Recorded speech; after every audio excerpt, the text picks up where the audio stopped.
If I was 3 years from retirement, this is the point where I'd stop building and start preparing. Because small mistakes at this stage can become hard to undo. You're no longer in the build wealth phase here. You're very close to relying on it. And that changes the way you should be thinking about everything. Because the risk now isn't just underperforming, it's getting something slightly wrong and not having enough time to fix it. In my work with clients, this comes up more than most people expect.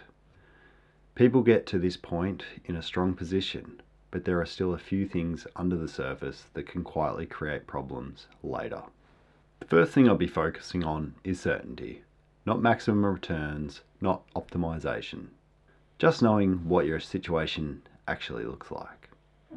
If you're planning to retire in 3 years, you should have a very clear understanding of what you have, what you're spending, and what that translates to in income.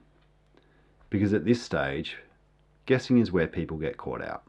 You might think you're spending $80,000 a year, but when you actually track it properly, it's closer to $90,000. That difference doesn't sound like much, but over 25 or 30 years, it has a very real impact on how long your money lasts. And it's not just the regular spending that matters.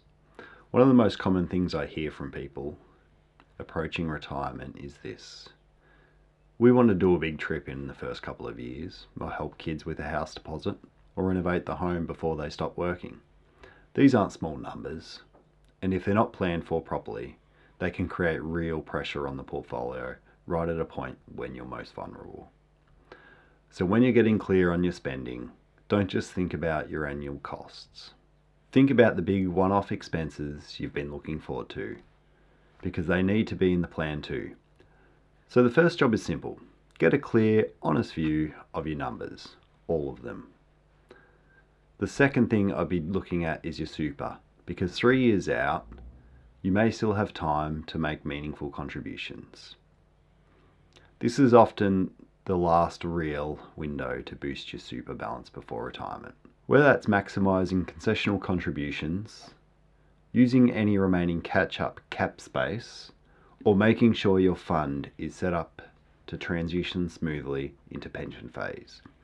These aren't dramatic moves, but at 3 years out, even a well-timed contribution can meaningfully improve your starting position.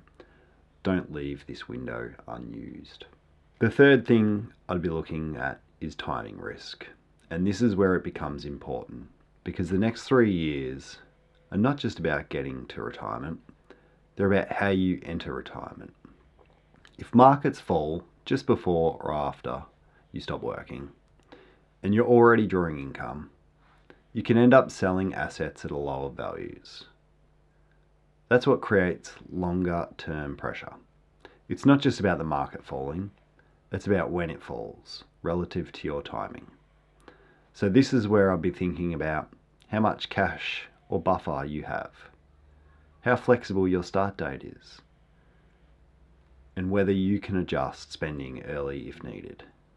Because a small adjustment here can make a very big difference later.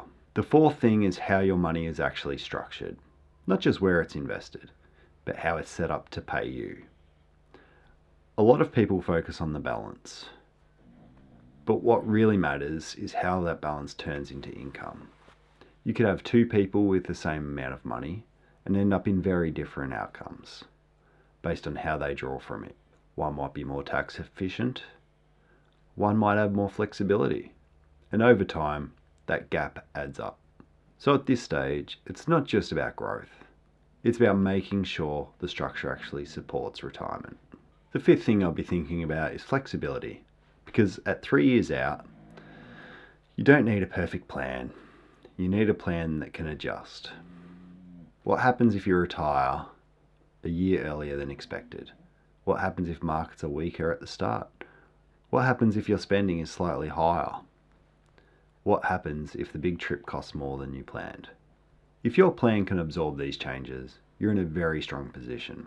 If it can't, that's where problems start to build. Let me give you a simple example. Imagine someone retires at 62 with what looks like a solid position. But in the first year, markets fall.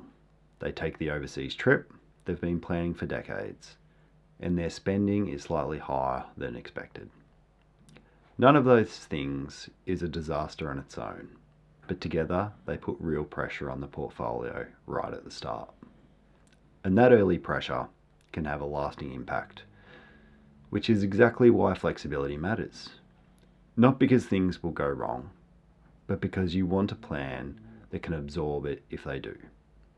So instead of asking, is this the perfect plan?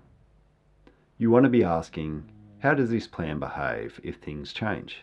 Now, when you bring this together, what matters most at 3 years out isn't doing something dramatic. It's tightening the parts that people usually overlook. Getting certain on your numbers, including the big expenses. Using the super window while it's still open. Understanding your timing risk. Making sure your structure works and building flexibility into your plan. Individually, none of these seem like big issues, but together, they're what determine whether your retirement feels stable or uncertain. So what should you actually take from this?